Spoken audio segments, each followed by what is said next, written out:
17 അധ്യായം 1 മുതലുള്ള വാക്യങ്ങൾ.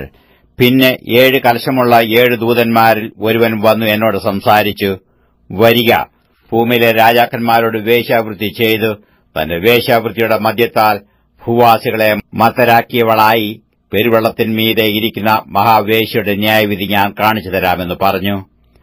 അവൻ എന്നെ ആത്മാവിൽ മരുഭൂമിയിലേക്ക് കൊണ്ടുപോയി. അപ്പോൾ 7 തലയും 10 കൊമ്പുമുള്ളതായി ദൂഷണനാമങ്ങൾ നിറഞ്ഞ് കടുംചുവപ്പുള്ള ഒരു മൃഗത്തിന്മേൽ ഒരു സ്ത്രീ ഇരിക്കുന്നത് ഞാൻ കണ്ടു. ആ സ്ത്രീ ധൂമ്രവർണ്ണവും കടുംചുവപ്പ് നിറവുമുള്ള വസ്ത്രം ധരിച്ച് പൊന്നും രത്നവും മുത്തും അണിഞ്ഞവളായി തന്റെ വേശ്യാവൃത്തിയുടെ മ്ലേച്ഛതയും അശുദ്ധിയും നിറഞ്ഞ സ്വർണ്ണ പാനപാത്രം കയ്യിൽ പിടിച്ചിരുന്നു. മർമ്മം, മഹതിയാം ബാബിലോൺ വേശ്യമാരുടെയും മ്ലേച്ഛതകളുടെയും മാതാവ് എന്നൊരു പേർ അവരുടെ നെറ്റിയിൽ എഴുതിയിട്ടുണ്ട്.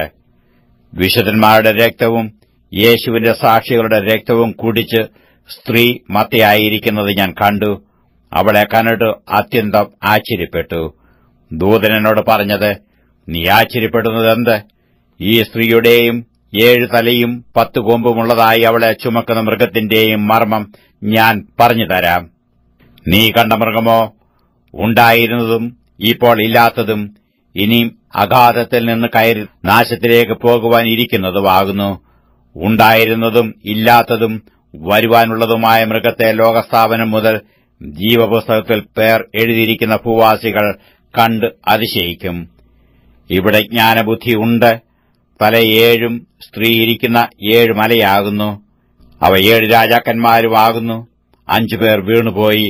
ഒരുത്തനുണ്ട്, മറ്റവൻ ഇതുവരെ വന്നിട്ടില്ല. വന്നാൽ പിന്നെ അവൻ കുറഞ്ഞെന്ന് ഇരിക്കേണ്ടതാകുന്നു. ഉണ്ടായിരുന്നതുമില്ലാത്തതുമായ മൃഗം 8-മത്തവനും 7 ഉൾപ്പെട്ടവനും തന്നെ.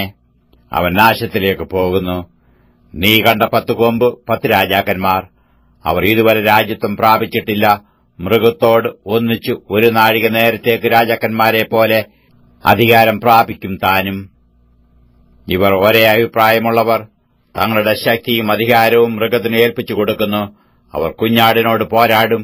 താൻ കർത്താധി കർത്താവും രാജാധിരാജാവും ആകൊണ്ട് കുഞ്ഞാട് തന്നോടുകൂടെയുള്ള വിളിക്കപ്പെട്ടവരും തിരഞ്ഞെടുക്കപ്പെട്ടവരും വിശ്വസ്തരുമായി അവരെ ജയിക്കും. പിന്നെ അവൻ എന്നോട് പറഞ്ഞത്, നീ കണ്ടതും വേശ്യ ഇരിക്കുന്നതുമായ വെള്ളം വംശങ്ങളും പുരുഷാരങ്ങളും ജാതികളും ഭാഷകളും അത്രേ.